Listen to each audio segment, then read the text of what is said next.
Olá, bom dia. O meu grupo vai apresentar sobre identificação e classificação de materiais recicláveis utilizando redes neurais. O grupo é composto pelo Lucas, pelo Dão, por mim, pela Lívia, pela Laura e pelo Tiago. Esse é o sumário, vou passar rapidinho e vou contextualizar rapidinho aqui também. Atualmente, a separação de resíduos no Brasil ela ainda é feita de forma manual, o que faz com que seja lento e gera muitos erros não acompanhando o volume de lixo produzido. Isso acaba reduzindo a eficiência de reciclagem e contribui para o descarte incorreto. O objetivo do nosso grupo foi desenvolver um sistema que ele consiga identificar e classificar materiais recicláveis automaticamente utilizando redes neurais, além de testar paralelismo e uma arquitetura distribuída para melhorar o desempenho. E a justificativa é que automatizar esse processo torna a triagem muito mais rápida e mais precisa, sendo mais fácil de escalar e ajudando a modernizar e tornar mais eficiente o processo de reciclagem.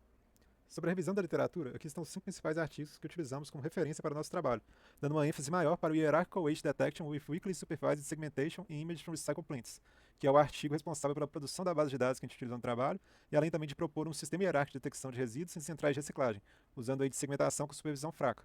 Também é importante falar que todos os outros 4 artigos apresentam modelos diferentes para tratar do mesmo problema que é a detecção de resíduos. Sobre a análise comparativa, em relação ao nosso trabalho, né, é que tanto o nosso trabalho como os trabalhos propostos pelos artigos usam visão computacional e deep learning para identificar os resíduos, como por exemplo o uso de YOLO V8 para detecção em tempo real e sistemas integrados IoT com TensorFlow para gerenciamento de resíduos. Entretanto, o diferencial do nosso trabalho é que não foca apenas na acurácia e detecção visual, mas também foca na variação do desempenho paralelo distribuído, medindo aí o tempo de execução, a escalabilidade e a eficiência. Vou falar sobre a metodologia utilizada no trabalho. Primeiramente, em relação aos dados, utilizamos o dataset WARP dividido em WARP-C para classificação e WARP-D para detecção. Realizamos a redução do número de classes de 28 para 7 e a correção de rótulos para o WARP-D ficar condizente com as novas classes. Na segunda etapa, a fase de treinamento, utilizamos a Eficiente Net B0 para classificação. Para detecção, utilizamos a Faster RCNN com a Eficiente Net treinada como backbone. Realizamos ambos os treinamentos em 40 épocas. Para Data Augmentation, utilizamos máscaras aleatórias, alteração de cor, resize, etc. Balanceamento, utilizamos o Weighted Random Sampler. E realizamos testes de paralelismo para avaliação da escalabilidade forte e fraca, para ver o ganho e a eficiência. Na terceira etapa, que é a fase distribuída, temos o front-end com Reactivate para upload e visualização de resultados. Tivemos que rodar o modelo de detecção localmente devido a limitações do servidor gratuito para o tamanho do modelo e deixamos no servidor o modelo de classificação. E realizamos então os testes de escalabilidade no servidor para 1 e 2 workers. Bem, em relação aos resultados finais, no paralelismo do treinamento dos modelos, a gente fez testes de escalabilidade forte e fraca, em que o gráfico à esquerda mostra a escalabilidade fraca, que a gente não teve um bom desempenho aí, não teve uma boa escalabilidade fraca no nosso projeto, e isso pode ter sido causado por overhead de sincronização e limitação de largura de banda de memória, né? Já para a escalabilidade forte, que é o gráfico à direita, ali está em tempo de execução o número de threads, ele mostra que a gente teve uma boa escalabilidade forte, sendo que está sempre caindo ali, né, o tempo de execução, mas até 4 threads ele cai drasticamente e depois é uma queda irrisória, mostrando que até 4 threads seriam o suficiente para o nosso projeto. Esses dois gráficos, de speedup versus threads e eficiência versus thread, comprova o ponto do gráfico anterior, do tempo de execução. Até 4 threads o speedup o ganho é bom, e depois de 4 threads o speedup fica bem pequeno no seu ganho. Já para a escalabilidade forte de eficiência versus thread, mostra que a eficiência para 4 threads é até aceitável, que está ali em torno de 70% para cada uma. Mas a partir de 8 threads, ali ultrapassando 4 threads, já começa a cair drasticamente, não sendo eficiente para o nosso projeto. Bom, agora eu vou falar um pouco dos resultados finais obtidos através da coleta de métricas da parte distribuída. Em primeiro lugar, a gente vai ter um gráfico que vai expressar a escalabilidade fraca. Então, o que a gente vai ter é o tempo total em milissegundos em função do número de workers, que é o recurso, que é a disponibilidade de recursos. E o que a gente pode observar nesse gráfico é que ele apresenta uma boa escalabilidade fraca, pois o que a gente fez foi dobrar o número de recursos ao mesmo tempo que se dobra a carga de trabalho. E o que a gente obteve foi que o tempo ele permaneceu constante, que é a característica de uma boa escalabilidade fraca, que ao mesmo tempo que você aumenta a carga de trabalho, se você aumenta também os recursos, o tempo não se altera. Já o segundo gráfico vai expressar o speedup e a eficiência em função do número de workers. Então, o que a gente vai ter é, para uma mesma carga de trabalho, qual que vai ser o ganho ao dobrar os recursos. Na linha cinza, a gente vê o speedup ideal, que é basicamente, ao dobrar o número de recursos, se espera um ganho expressivo em função do tempo.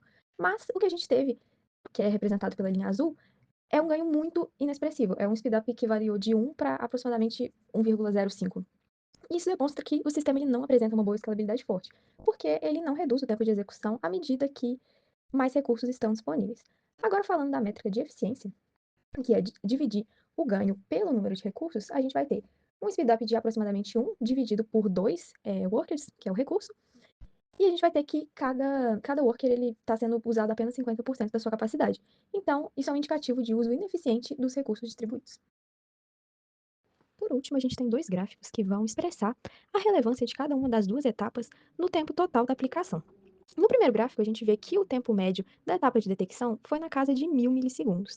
Já o tempo médio da etapa de classificação foi na casa de 2 milissegundos. Com isso, a gente pode concluir que a detecção é realmente a parte que mais tem relevância no tempo total, então ela vai ser realmente o gargalo, e também que o tempo ele ficou praticamente igual em ambos os casos, mesmo aumentando o número de recursos.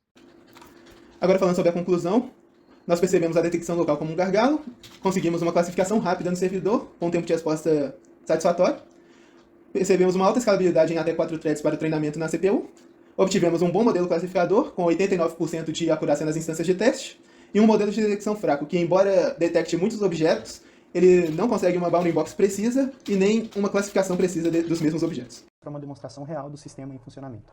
Este é o nosso front-end, e aqui a gente tem a possibilidade de selecionar uma imagem para ela ser analisada, e ao selecionar essa imagem ela vai passar por dois processos, um local e um distribuído.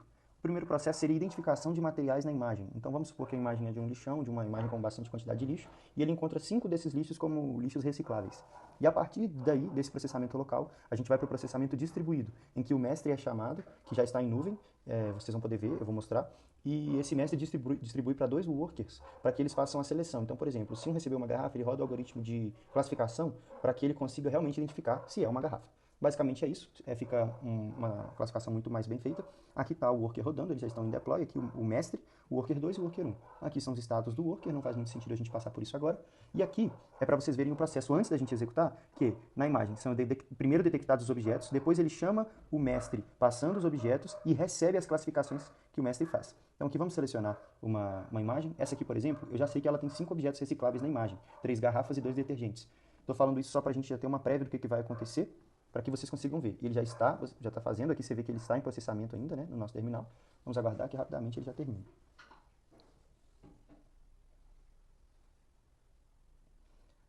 Essa demora ela acontece geralmente quando os workers, por serem gratuitos, eles têm uma limitação de disponibilidade. Então, às vezes, eles dão algum timeout, alguma coisa e precisa ser refeito. Então, aqui a gente pode ver a classificação dos objetos. Foi uma garrafa, um detergente e outras 2 garrafas. Né? Então, a gente tem aqui, aí ele faz o recorte da imagem para a gente. Se a gente vier no terminal para provar que isso foi feito de forma distribuída, ele tem aqui o tempo, tudo certinho, o processamento e tudo que foi feito.